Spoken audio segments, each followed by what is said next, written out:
네, 오늘 하나님께서 우리에게 주신 말씀은 에베소서 2장 11절에서 22절까지 말씀입니다. 제가 가진 신약성경 311면점에 있습니다.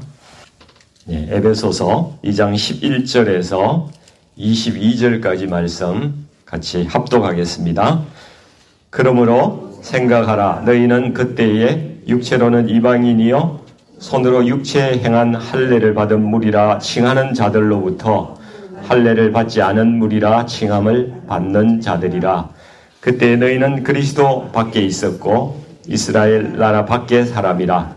약속의 언약들에 대하여는 외인이요 세상에서 소망이 없고 하나님도 없는 자이더니 이제는 전에 멀리 있던 너희가 그리스도 예수 안에서 그리스도의 피로 가까워졌느니라. 그는 우리의 화평이신지라.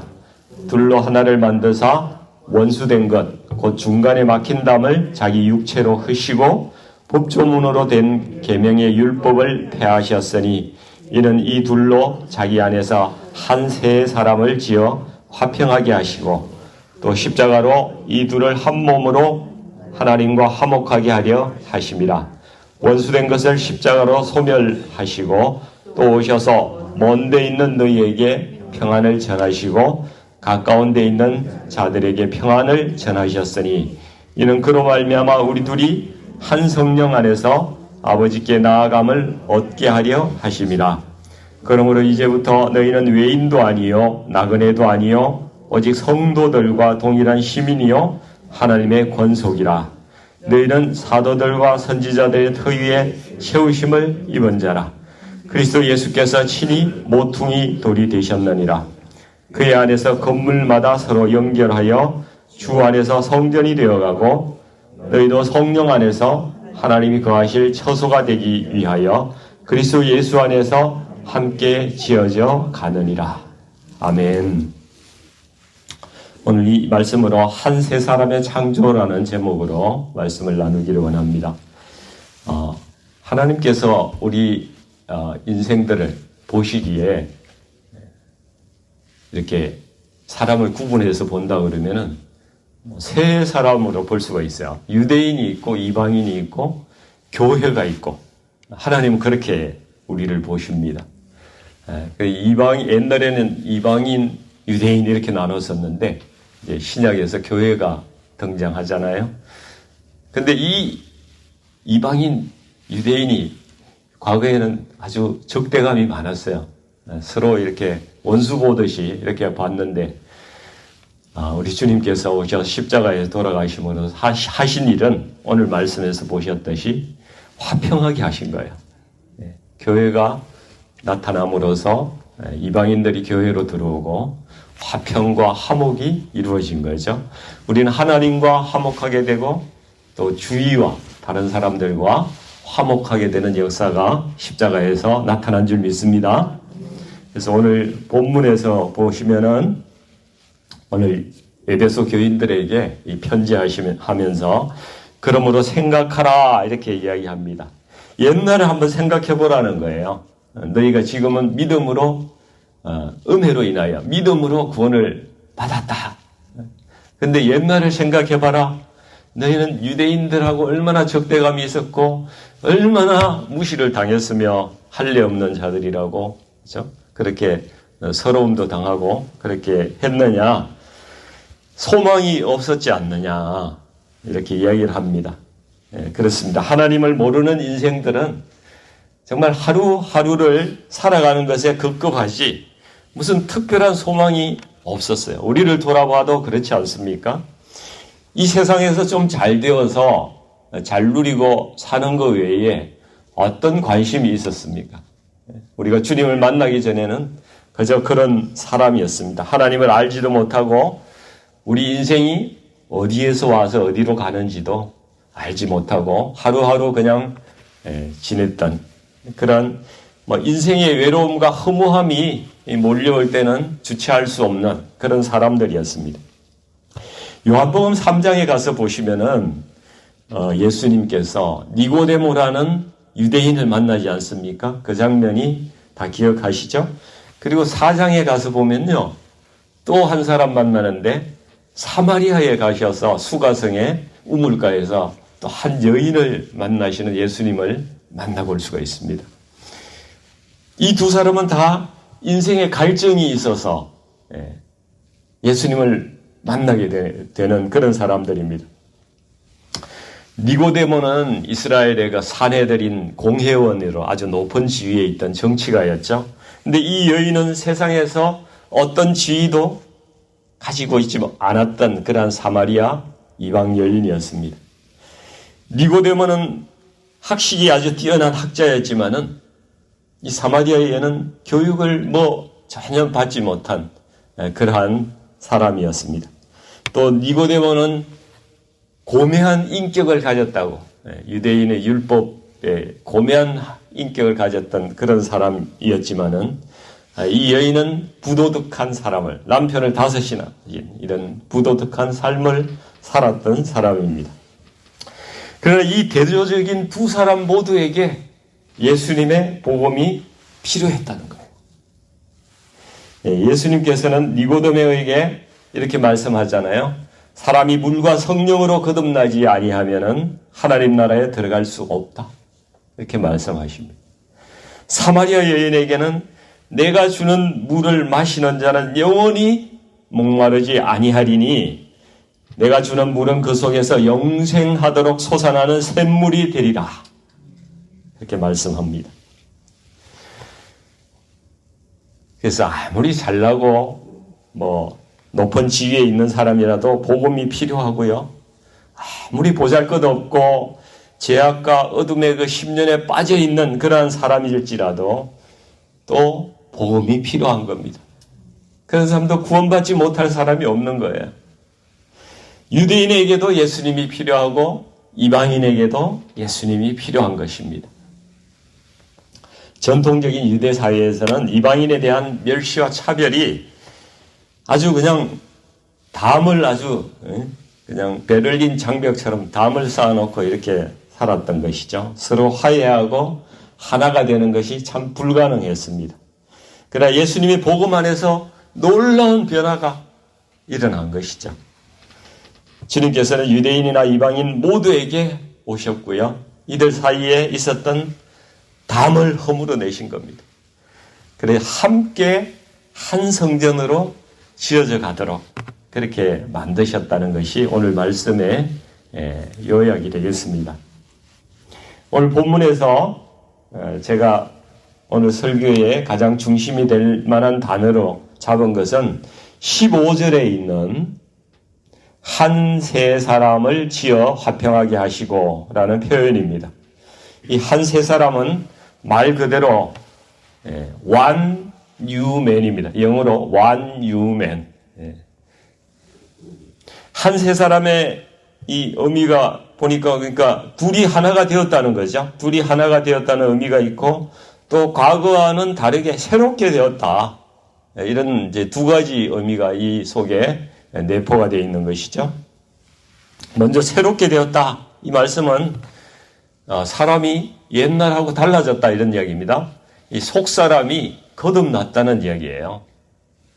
그러니까 새 영과 새 마음을 받은 사람이 되었다. 이런 말씀이 되겠습니다. 그리고 예수님의 영이 그 사람에게 와서 내주하게 된 그 사람. 그래서 변화가 된 것입니다. 에스겔 36장에 이런 말씀이 있잖아요. 또 새 영을 너희 속에 두고 새 마음을 너희에게 주되 너희 육신에서 굳은 마음을 제거하고 부드러운 마음을 줄 것이며 또 내 영을 너희 속에 두어 너희로 내 율례를 행하게 하리니 너희가 내 규례를 지켜 행할지라. 옛날에 이게 구약시대에는 이 율법을 돌에 새겨서 사람들에게 너희들 이거 지켜야 돼 이렇게 주셨잖아요, 하나님께서. 근데 지금은 어떻게 해요? 우리 마음속에 성령을 주셔서 율법을 지키게 하는 마음을 주셨다 이런 이야기입니다. 그러니까 완전히 새롭게 된 것이죠. 또 이제 이 하나가 되었다 하는 의미를 한번 보겠습니다. 이건 이스라엘과 이방인 사이가 하나가 되었다는 거예요. 그래서 결국 이스라엘에게 주었던 그 언약, 그것을 같이 누리는, 이방인도 같이 누리는 같은 언약의 백성이 되었다. 이런 말씀이 되겠습니다.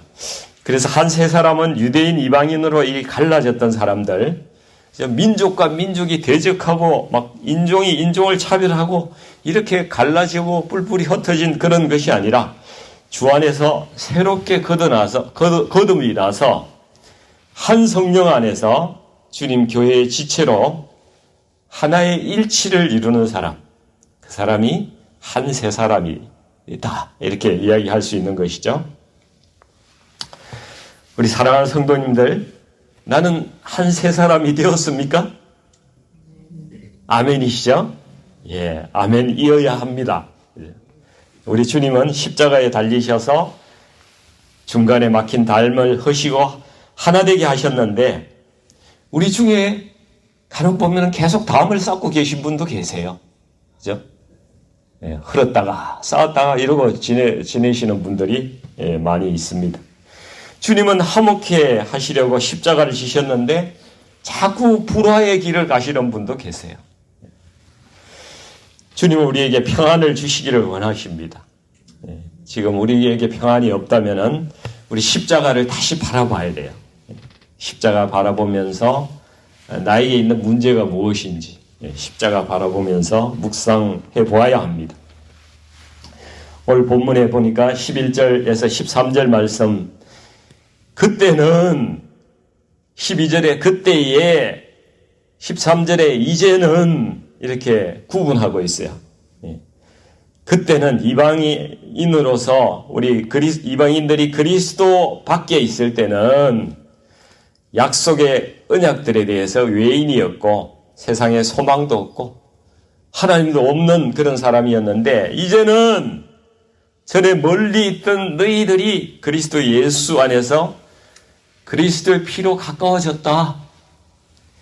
그리스도의 피로 가까워졌다는 것은 형제가 되었다는 이야기예요. 피로 가까워졌다. 형제가 되었다. 형제가 되었다면 아버지가 주신 유산도 같이 받아야 될 거 아닙니까? 영생의 유산을 같이 받아야 되는 거 아니에요. 그죠? 그런 사람이 되었다는 것입니다. 그래서 이방인과 유대인이 예수 안에서 하나가 되었다. 이런 말씀인데, 이 하나 되는 비밀은요, 로마서 11장 17절에서 18절까지 말씀이 잘 설명해 주고 있어요. 이방인 성도들은 어떤 방식으로 유대인과 하나가 되었느냐? 로마서에서는 원 가지가 이스라엘인데 그 가지에 접붙임을 받았다, 이렇게 말씀하고 있어요. 그래서 접붙임을 받아서 하나님께서 이스라엘에게 원래 주신 언약 가운데 그 언약을 같이 누리는 사람으로 들어갔다, 이렇게 로마서에서 말씀을 하고 있습니다. 간혹 어떤 사람들은 우리 이방인 교회가 구약의 그 이스라엘을 이제 물려받아서 대체했기 때문에 이제 신약의 교회만 오직 하나님의 언약을 받은 그러한 존재들이고 이스라엘은 더 이상 언약 백성이 아니다, 이렇게 이야기하는 사람이 간혹 있어요. 이걸 신학적으로 어떻게 이야기하는가 하면 대체신학이라고 그래요. 대체신학. 들어보셨어요? 대체신학이란 말을 씁니다. 근데 이것은 좀 잘못된 견해예요. 이방인이 이스라엘의 접붙임을 얻어서 동일하게 이제 같은 언약의 백성이 되었다고 성경은 분명하게 우리에게 말씀을 하고 있거든요. 근데 우리 원수 마귀가 이스라엘하고 이방인이 하나가 되는 것이, 이방인 교회하고 하나가 되는 것을 아주 싫어해요. 그래서 역사적으로 이 하나가 되는 것을 하나님께서 이미 하나가 되게 하셨는데 현실에서는 하나가 절대 되지 못하게 만드는 거예요. 지금도 그렇잖아요. 이스라엘 아주 고립되어 있죠. 중세 카톨릭 교회를 마귀가 충동질을 했어요. 이스라엘은 더 이상 언약 백성이 아니다. 이제는 교회가 언약 백성이지 이스라엘은 아니야. 이렇게 이제 이론을 만들었어요. 그래서 이방인 교회와 유대인들이 하나 되는 것을 계속 막아온 겁니다. 지금까지도 그래요. 그래서 중세 기독교인들은 유대인들을 예수님을 죽인 민족이야, 쟤들은. 그래서 아주 핍박을 했어요.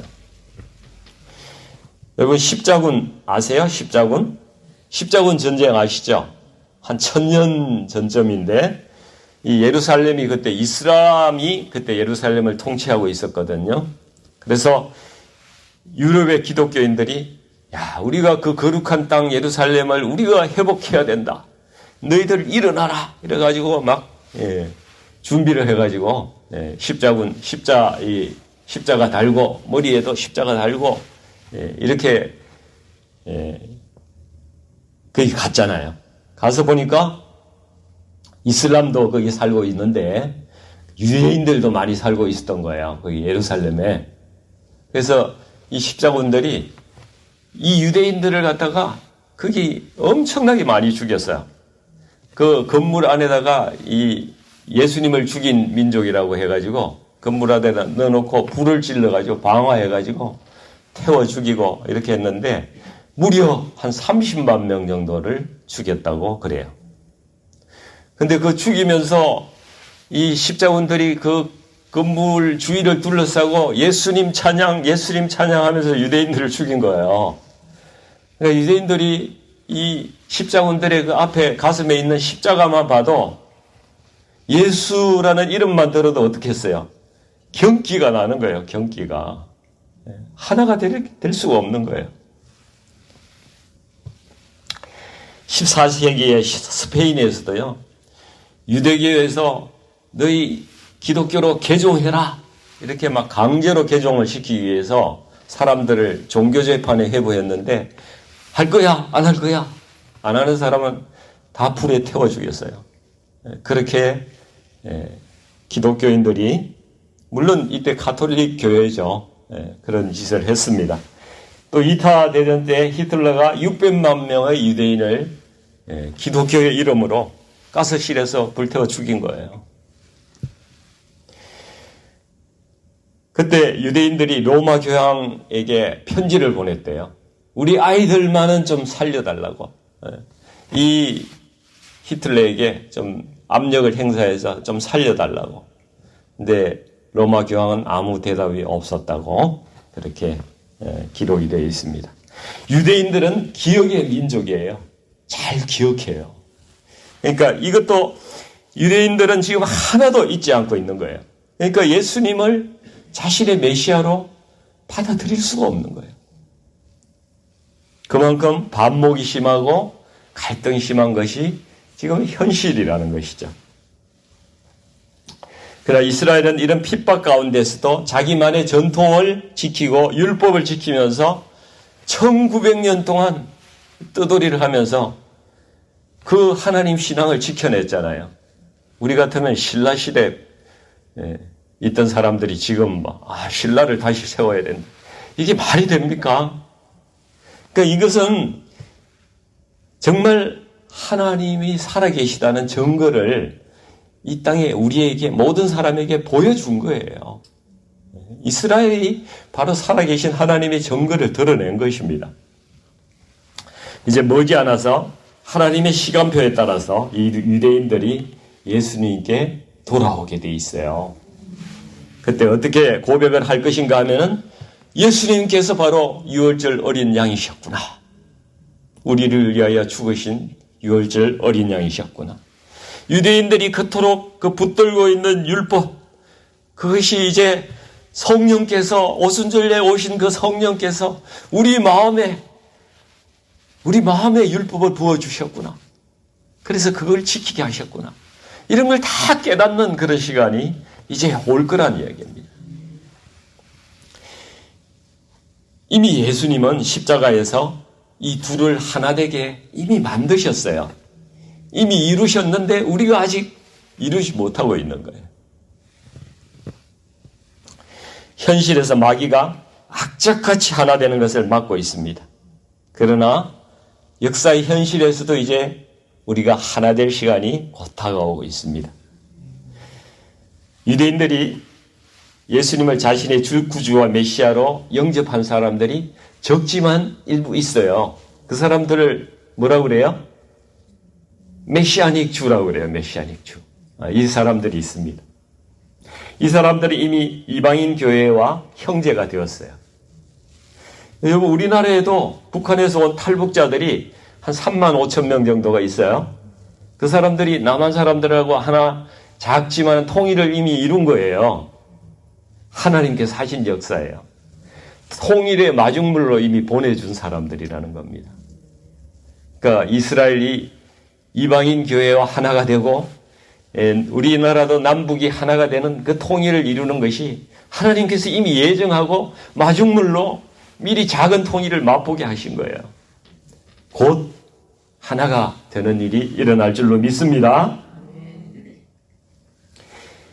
이 한 세 사람을 하나님께서 만드시는 거예요. 우리 예수님께서 다시 오심을 외칠 때에 유대인과 이방인 교회가, 그죠? 하나의 형제가 되어서 한 교회가 되어서 이 땅에서 이루어져서 주님 오시옵소서 이렇게 외치는 그런 존재가 된다는 것입니다.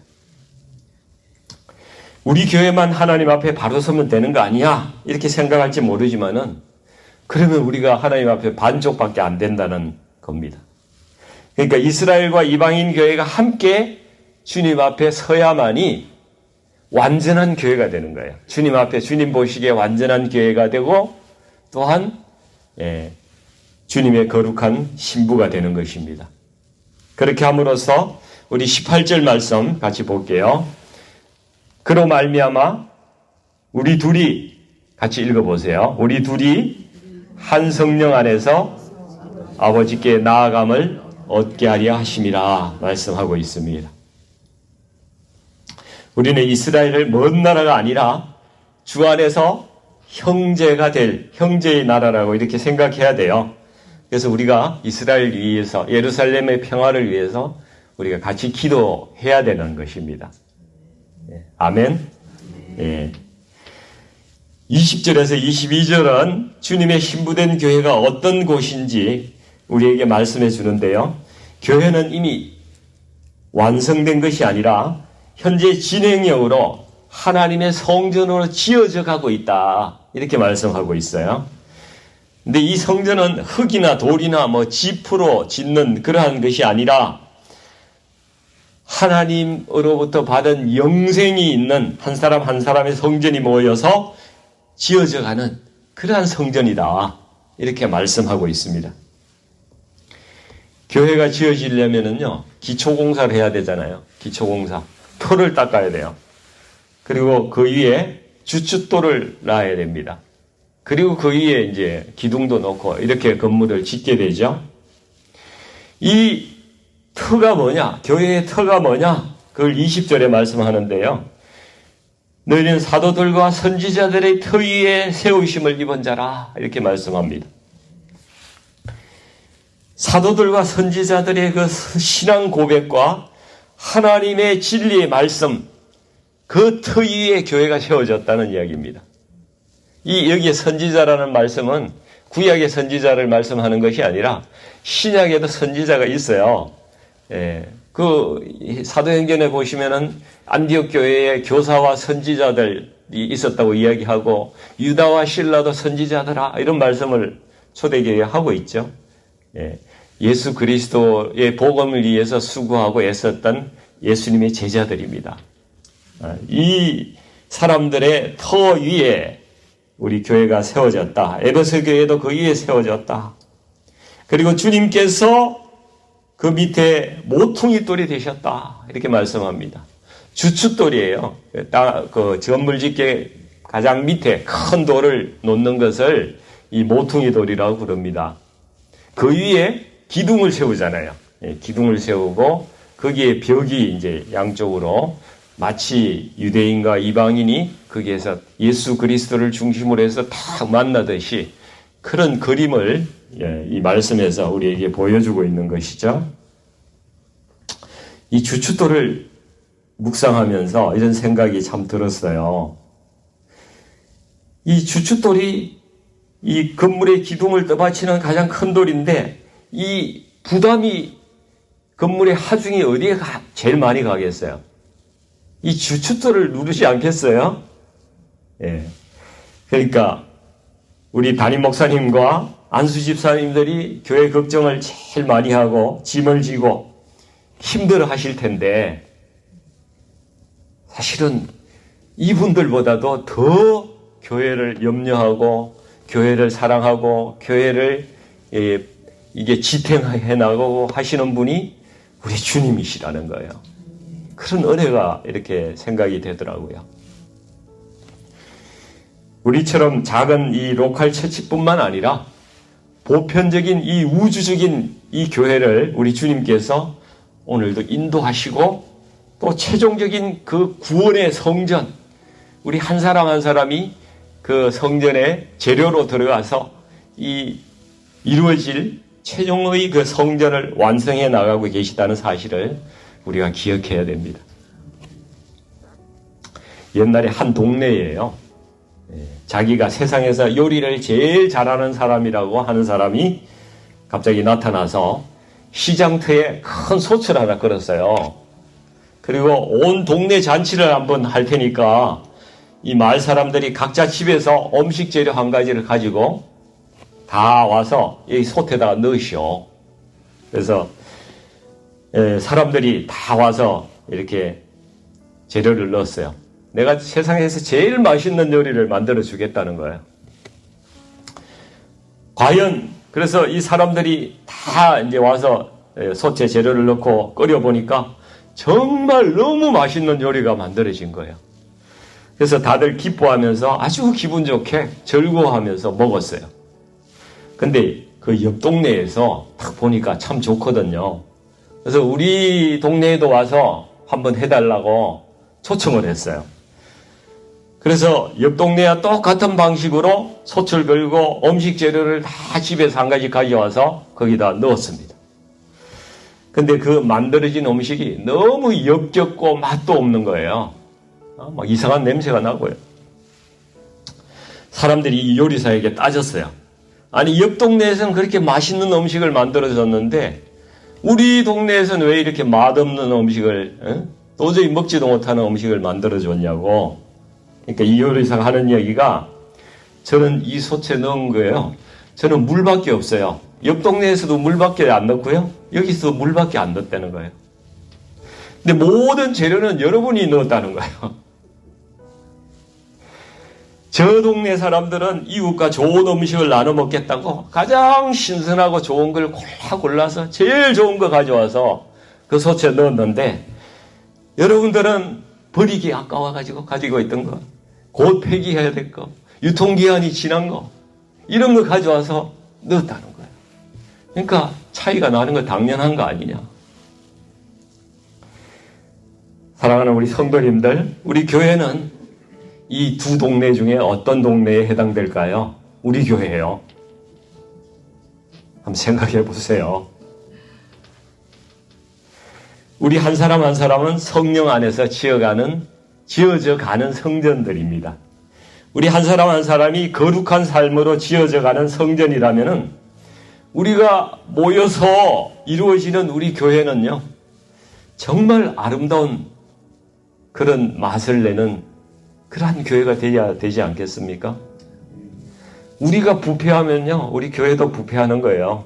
내가 그냥 썩은 음식 재료면은 우리 교회도 그냥 썩은 교회 되는 거예요. 그렇죠? 우리가 정말 진정으로 우리 형제들을 사랑한다면은 내가 거룩한 성전 되어야 돼요. 그렇죠? 나부터 거룩한 성전 되어가는 우리 성도님들 되시기를 원합니다. 그래서 우리 예배가 정말 주님 앞에 향기로운 예배로 올려드리는 그러한 교회가 되기를 주님의 이름으로 축원합니다. 우리 같이 기도하겠습니다.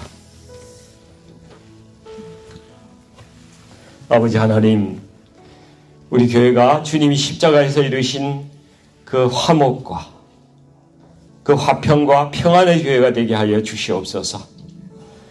담이 없고 벽이 없는 교회가 되게 하여 주시옵소서. 정말 하나가 되고 그 유니티가 이루어지는 교회가 되게 하여 주시옵소서. 말로만 우리가 유니티를 주장하는 것이 아니라 각각 자기보다 남을 낮게 여기고 내가 대접받고 싶은 대로 내가 먼저 섬기는, 남을 대접하는 그런 교회 되게 하여 주시옵소서. 내가 먼저 겸손하게 그 자리에 말석에 가서 앉는 그러한 우리 성도들 다 될 수 있도록 하나님 우리의 심령을 주장하여 주시옵소서. 그래서 우리 교회가 한 세 사람으로 이루어진 아름다운 교회 될 수 있도록 하나님 인도해 주시옵소서.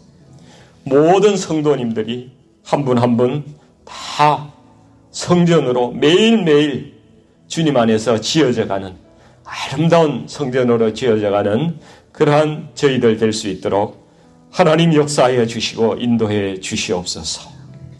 예수님의 이름으로 간절히 기도드리옵나이다. 아멘.